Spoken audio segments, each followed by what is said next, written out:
नमस्कार। तो सभी राजकुमारों का राज्याभिषेक होने के पश्चात वहाँ राज दरबार में उपस्थित सभी जनों का आभार व्यक्त करते हुए श्री सीता जी अपनी माँ धरती माता से अपनी गोद की मांग कर लेती हैं, जिसे धरती माता स्वीकार कर लेती हैं। और प्रभु श्री राम जी अपने भाइयों के साथ संन्यास लेकर सरयू तट के वासी हो जाते हैं। और वहीं पर एक दिन प्रभु श्री राम जी अपनी साकेत धाम की यात्रा का प्रस्ताव भी रख देते हैं। ये खबर सबसे पहले वहाँ के ऋषि मुनियों को मिल जाती है। तभी दुर्वासा ऋषि अपने मुनिजनों का प्रतिनिधित्व करते हुए सरयू तट पर प्रभु श्री राम जी के आश्रम में पहुँच जाते हैं। प्रभु श्री राम जी दुर्वासा मुनि को आदर सम्मान के साथ उनके आने का कारण पूछते हैं। और तभी दुर्वासा मुनि प्रभु श्री राम जी से कहते हैं कि हे प्रभु, आप तो अपने धाम वापस जा रहे हैं, लेकिन भक्तों का क्या होगा, हम सब कहाँ रहेंगे।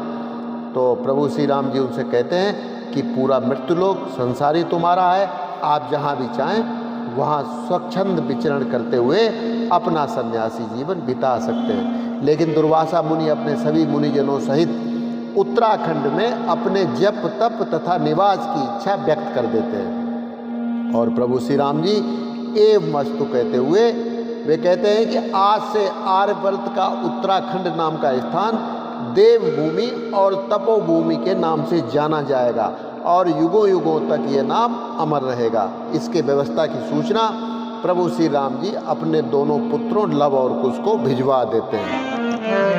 जो आज्ञा कहकर लखन चले नभा कर मात, दुर्वासा मुनि को तुरंत लाए अपने साथ।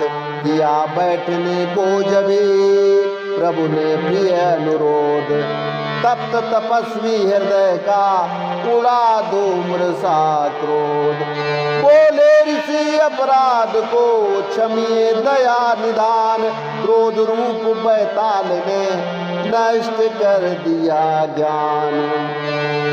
अब दर्शन कर इस श्री मुख का, आ गया होश कुछ जन को है, आ गया होश कुछ जन को है। क्या किया क्या कहा पता नहीं, हाँ खेद बहुत ही मन को है। प्रभु बोले वह सब जाने दो, होनी का एक ही सारा था, इसलिए तुम्हें कुछ याद नहीं, उसमें कुछ नहीं तुम्हारा था। अच्छा कहिए क्या आज्ञा है, किस लिए कृपा की है भगवन, सुधि आज बहुत ही दिनों बाद इस सेवक की ली है भगवन। मुनि बोले उस कार्य से आया हूँ भगवान, हम लोगों के लिए भी हो कुछ जगह प्रदान, हम लोगों के लिए भी हो कुछ जगह प्रदान। जप तप करने के लिए हमें उत्तराखंड बस मिल जाए, उत्तराखंड बस मिल जाए। युग युग तक वही तपोभूमि हम तपस्वियों की कहलाए। जो भी उपराम जगत में हो वे जाकर वहाँ निवास करें, स्वच्छंद वहाँ पर सन्यासी पालने अपना सन्यास करें। स्वच्छंद वहाँ पर सन्यासी पालने अपना सन्यास करें। प्रभु बोले मुनि वृंद का है सब जगह प्रवेश, उत्तर क्या उनके लिए है वह सारा देश, उत्तर क्या उनके लिए है ये सारा देश। अब तक सर्वस्त्र रहे हैं वे, अब भी सर्वस्त्र रहेंगे वे। पृथ्वी के कोने कोने में स्वच्छंद सदा विचरेंगे वे। पर आप आज्ञा देते हैं तो यह भी कार्य करा दूंगा। उत्तराखंड ऋषि मुनियों की तप भूमि प्रधान बना दूंगा। पर आप आज्ञा देते हैं तो यह भी कार्य करा दूंगा। उत्तराखंड ऋषि मुनियों की तपभूमि प्रधान बना दूंगा। विदा हो गए महामुनि कहकर जो आदेश पुत्रों तक पहुंचा दिया प्रभु ने ये संदेश। उसी दिवस दोपहर को बैठे जब रघुनाथ गुरु वशिष्ठ आए वहां बरदादिक के साथ।